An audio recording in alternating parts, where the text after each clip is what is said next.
on aimerait maintenant réellement avoir la... Je pense qu'il y a un problème de compréhension entre la captive, la marque blanche. Quelle est la réelle différence? La gestion pour compte, c'est quoi? On veut cerner un peu le concept. Bien. Alors, merci pour l'invitation. Et ravi d'être parmi vous pour ce sujet très intéressant. Alors, effectivement, il y a une question de vocabulaire. On parle de captive, on parle de marque blanche, on parle de gestion pour compte. Alors, une captive, c'est une entreprise qui est détenue à 100% par un constructeur, éventuellement par un distributeur. Donc, en gros, c'est une branche de l'activité du constructeur. Une marque blanche, c'est du marketing. C'est que il y a un organisme de financement, comme l'a expliqué Driss, nos activités étant tellement liées que ça doit se passer à un même endroit, et pour que le client soit, on va dire, à l'aise, on lui parle d'une marque blanche. Donc il traite par exemple avec Otonjma, il a Otonjma Finance.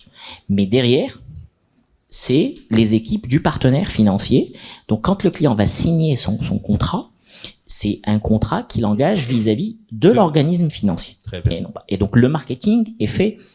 Alors pourquoi on appelle ça une marque blanche? Parce que la marque du distributeur est mise en avant, même si la partie, je dirais, industrielle est chez le prestataire, et puis parce que, de par les liens qui lient le partenaire financier et le distributeur, il y a aussi un sujet de rentabilité et un sujet de flexibilité de l'offre que l'on va offrir. Donc ça, c'est la marque blanche. La gestion pour compte, c'est un autre business que va faire l'organisme. En fait, c'est comme si vous êtes une fabrique de t-shirts et vous fabriquez pour Adidas, pour Nike, pour machin. Donc celui qui vient vous voir et qui respecte un cahier des charges, vous fabriquez pour lui. C'est notamment le cas de Wafa Salaf avec Mobilize. Avec Mobilize, ça peut être avec des banques ou ça. Pour le moment, parce qu'au Maroc, il y en a qu'une seule, si je ne m'abuse, il y en a qu'une seule captive. Voilà. Alors, maintenant, les captives, au Maroc, la seule captive qui existe, c'est celle de Renault, qui est Mobilize. La captive existe. Alors, le financement existe depuis que l'argent existe, depuis la nuit des temps, on se prête de l'argent, etc. Mais les captives dans le domaine de l'automobile existe déjà depuis le début du siècle dernier. Si on considère par exemple en France, c'est depuis 1922 où André Citroën avait créé la première captive directe qui s'appelait la SOVAC, la société d'organisation de vente automobile à crédit. Okay.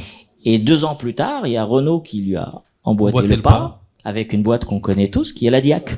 Exactement. Qui est la DIAC, qui est distribution industrielle automobile à crédit.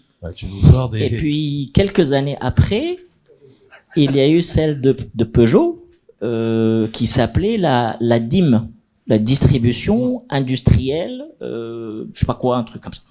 Et donc, mais pourquoi ces gens-là ont créé ces captives? Pouvoir vendre la voiture. Pour 2 raisons.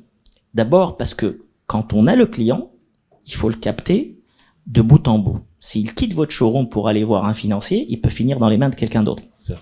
Donc, il faut verrouiller le process.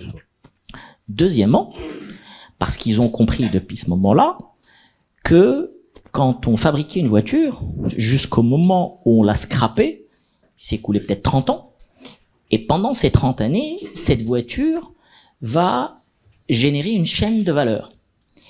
Et que capter le maximum de valeur de cette chaîne-là était le plus intéressant financièrement. Évidemment. Et donc, quand on vend une voiture, généralement, on ne capte que 10% à 15% de ce que cette voiture va générer tout au long de sa vie.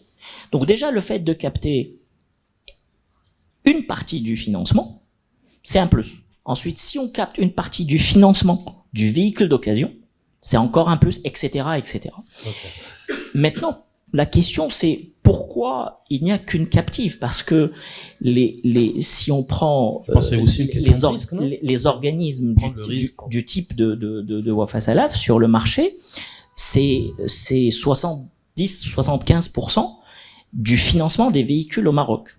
Les captives aujourd'hui, il y en a une et elle capte un petit 20%. Si je prends le cas français, c'est l'inverse. Les captives contrôlent 75% du marché. Et ce n'est que le 25% restant que se partagent tous les autres organismes de financement. Mais c'est une taille de marché, on disait. Pourquoi? C'est une question de taille de marché. Parce qu'aujourd'hui, créer une captive, c'est des coûts.